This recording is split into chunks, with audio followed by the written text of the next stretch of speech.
Quand on adapte Octave Mirbeau, en l'occurrence ici, quel est le principal écueil qu'on essaie d'éviter? Moi, quant à moi, ça n'est pas Renoir, ça n'est pas Buñuel, c'est au contraire, je dirais même. C'est plutôt l'appréhension de tomber dans l'illustration et de faire un film d'époque bien comme ça, bien soigné, ce qui ne me gêne pas absolument, mais que je préférerais que le film passe à travers ça. Voilà. Donc, puisque vous me demandez un écueil, ça serait celui-là. C'est-à-dire faire en sorte que les décors, les costumes soient tels que ça puisse se dérouler dans ces costumes et dans ces décors sans qu'on se dise oh comme c'est bien, oh comme c'est vrai, oh comme c'est etc. Qu'on les oublie en quelque sorte, sans les oublier, mais qu'on les oublie quand même. Le Buñuel, je l'ai vu quand j'étais adolescent à sa sortie et je crois bien que je ne l'ai pas revu depuis. J'ai une admiration très très active et constante pour Buñuel, moins pour ce film-là, à côté d'autres. Si vous voulez, le film qu'il a fait juste après me paraît incommensurablement plus fort. C'est Bête le jour. Oui. Ouais. Celui-là, justement, dans mon souvenir, c'est justement un peu illustratif, c'est-à-dire on a le sentiment que lui et Jean-Claude Carrière ont pris tous les aperçus un peu cliniques, disons fétichistes entre autres, qu'il peut y avoir dans le roman, et en ont fait une suite de scènes un peu catalogue des perversions de l'époque. C'est un film d'époque sur les perversions de l'époque. Dans mon souvenir, maintenant je me suis empêché de le revoir, alors que beaucoup autour de moi le revoyaient. Et le Renoir Le Renoir, je l'aime énormément, mais et je l'ai vu, je l'ai pas vu à sa sortie, mais je l'ai vu assez tardivement, je crois. Parce que c'était un film rare, encore aujourd'hui d'ailleurs, qu'on ne trouve pas facilement. Je l'ai vu 3-4 fois, mais il y a maintenant un bon bout de temps. Bon, évidemment, à partir du moment où il y a le livre qui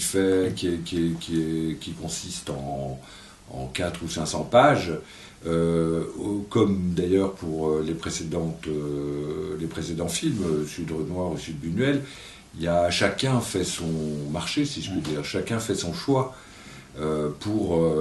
selon un point de vue, si le cinéaste est un cinéaste authentique. Et là, moi, j'en suis pas sûr, mais les deux autres, c'est sûr.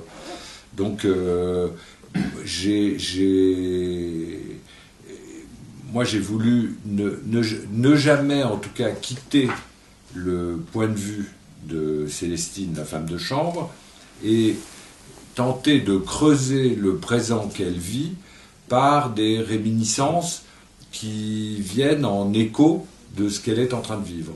Voilà. Ce qui fait que ce ne sont pas à proprement parler des flashbacks, sont mais c'est pas comme si tout d'un coup elle se rappelait de sa mère, de sa vie, je ne sais pas moi, vous savez ce qui constitue les flashbacks d'habitude. C'est à mesure que telle situation est vécue, des réminiscences la prennent, qu'on voit, auxquelles on assiste comme des histoires dans l'histoire et qui éclairent l'histoire présente que je suis en train de raconter. C'est une sorte de relief dans le temps. On peut toujours argumenter sur des trucs techniques, pratiques, on s'entend bien, on se comprend, etc., etc. Mais pour commencer, et ça, bon, dans mon cas, peut-être plus avec les actrices, mais aussi avec les acteurs avec qui je travaille. Il y a d'abord quelque chose de complètement affectif, c'est-à-dire que on peut passer à peu près 6 mois de notre vie, ce qui est pas mal après tout, à s'occuper l'un ou l'une de l'autre. Voilà. Et à passer notre temps ensemble et à le passer avec cette perspective de fabriquer un film qui sera à la fois un terrain de jeu, un terrain d'expérience et un objet durable. Ouais, durable. Les Darnelles, je les connaissais parce que je leur avais fait donner une palme d'or au Festival de Cannes. Donc ils avaient une sorte de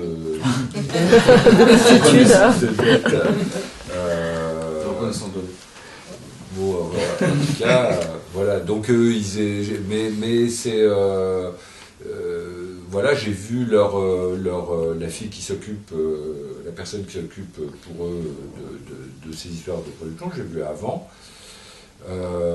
Les frères, eux, ils m'ont envoyé des livres. Ils sont marrants. Ils m'ont envoyé des livres d'histoire sur l'époque, sur Mirbeau, des trucs un peu savants dont je me suis, enfin scolaires, dont je me suis pas servi. Même si c'était amusant de les lire par rapport au fait que c'était eux qui me les donnaient. Ensuite, on leur a montré, j'ai pas entendu parler d'eux pendant le tournage, ils voyaient les rushs, j'ai pas entendu parler d'eux. Je suis allé leur montrer le premier montage, où ils sont venus à Paris. Et ils étaient... On s'est vu beaucoup à ce moment-là, on a beaucoup parlé, ça les intéressait énormément, vraiment. Ils avaient, sur certains points, des questions, pas des réserves, mais des questions, des perplexités qui m'ont été très utiles, parce que c'était vraiment des questions de cinéaste, des trucs de cinéaste. Est-ce que tu ne crois pas que pour amener cette scène, ce serait mieux qu'elle soit un peu avant ou un peu après? Est-ce que tu ne crois pas que ça devrait commencer, que tu pourrais passer du début de cette séquence et passer directement, etc., etc. Voilà, des choses très détaillées, je dirais pas techniques, mais très pratiques, concrètes, voilà, et sur des points... Que vous avez écouté du coup Ah oui, j'ai fait. Ah bah oui, oui, oui. Ah oui, moi ça m'intéresse beaucoup, ce genre de truc. Moi, par rapport enfin, comparé à la plupart, vraiment, à la plus grande partie de mes confrères, je fais beaucoup plus de films qu'eux. Mais c'est peut-être aussi parce que je suis très perméable aux occasions et aux recommandations, aux suggestions. J'aime beaucoup ça. J'aime beaucoup que quelqu'un que j'aime bien, en qui j'ai confiance, me suggère quelque chose, et si cette suggestion, je la vérifie personnellement, me lancer là-dedans, parce que c'est quand même un truc fou de faire un film quand on y pense. C'est un truc de fou. Autant l'économie que ça engage pour le moindre film, et a fortiori pour un film comme celui-là, que pour le fait de le faire. C'est quand même 5-6 mois d'une activité, c'est même pas débordant, totalement baroque, qui suppose qu'on y croit, mais comme à sa vie même. Sinon, on peut pas. C'est une énergie à communiquer constamment, qui suppose que cette énergie, on en est le détenteur, puisque quand on fait un film, qu'on le met en scène, c'est entre 80 et 100 personnes qui viennent vous demander à chaque fois, alors, qu'est-ce qu'on fait? Donc il faut dire, qu'est-ce qu'on fait? Non, je fonctionne pas tellement sur le mode je l'ai pas fait, je vais le faire. J'essaye pour moi-même de trouver à chaque fois quelque chose qui me permettra de ne pas faire justement la même chose qu'avant. mais en sachant très bien que non, que ça reviendra toujours comme par une espèce de pilotage automatique dans des traces qui sont les miennes. Mais justement, ça m'intéresse de voir comment ça se passe, ce glissement de quelque chose qui pourrait être tout à fait autre à mon truc. Son style. Peut-être, mais moi je n'ose pas employer ces mots. Mais voilà, c'est ça. Alors, en général, ça vient toujours ou d'une actrice ou d'un acteur ou de producteur. Voilà, ça vient toujours comme ça. Donc là, en même temps, même si lisant le livre de Mirbeau, je m'étais dit, ah bah ouais, elle a raison, Hélène, ça serait pas mal. Si je n'avais pas eu immédiatement le sentiment que c'était pour Léa, pour commencer, je pense pas que ça aurait pris corps. Et c'est d'autant plus amusant qu'à un moment où j'étais déjà assez avancé dans le scénario, Léa Seydoux, elle est pas bien. À cause d'un film précédent, vous pouvez imaginer lequel. Elle allait pas bien.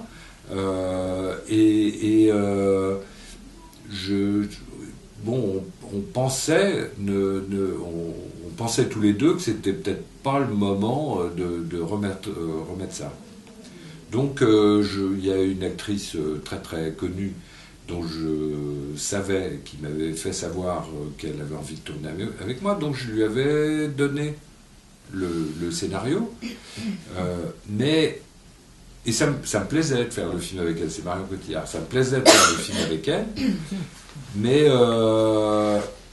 je ne sais pas pourquoi, c'est toujours très bizarre, d'ailleurs ça m'arrive encore maintenant, mais l'image de Léa restait, quoi qu'il arrive, pendant que j'écrivais, pendant que je pensais au truc, alors que Marion n'est pas n'importe qui, donc il y a quelque chose comme ça, une surimpression parasitaire, pauvre Léa, qui me gênait. Il a suffi que Marion me dise écoute, là je viens de tourner un truc en anglais extrêmement difficile, est-ce qu'on pourrait retarder le tournage de 6 mois à 1 an,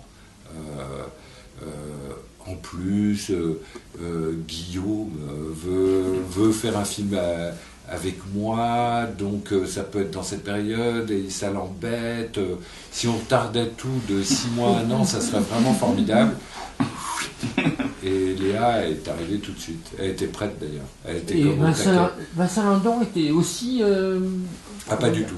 Il est arrivé après, lui, ouais. bien après. Il est arrivé au moment où on a commencé à mettre vraiment le film en chantier. Oui. Ouais. Je pensais pas. En fait, Vincent, c'est venu... comment dire, Vincent, après tout, moi je cache rien. Après, Vincent, on fait ce film qu'on va faire là, en septembre. Je ne lui avais jamais dit, et il n'avait pas compris, en tout cas, que je devais faire le journal d'une femme de chambre avant. Et ça le rendait malade. Quand il a compris précisément qu'avant que je fasse celui avec lui, j'allais faire ce journal d'une femme de chambre, ça l'a bouleversé. Pourquoi c'était pas un film avec lui? Pour lui, c'était le journal de femme de chambre, c'était pas un film avec lui. Pas du tout. Et d'ailleurs, quand on a commencé d'en parler, c'était avec Marion. Et ça le blessait profondément parce que il pensait, comme de façon réciproque, on a très envie depuis maintenant quelques années qu'on n'a pas tourné ensemble d'en refaire un. Il pensait que ça serait là, tout de suite après Trois Cœurs, qui en plus Trois Cœurs avait été plus ou moins au départ, avant de penser à Poulvord, penser pour lui. Donc ça le dérangeait beaucoup. Du coup, je lui ai dit, écoute, il y a un rôle, il y a un rôle masculin, on peut dire le rôle principal masculin. Si tu veux, en attendant de faire l'autre, viens le faire, voilà. Et il s'y est mis.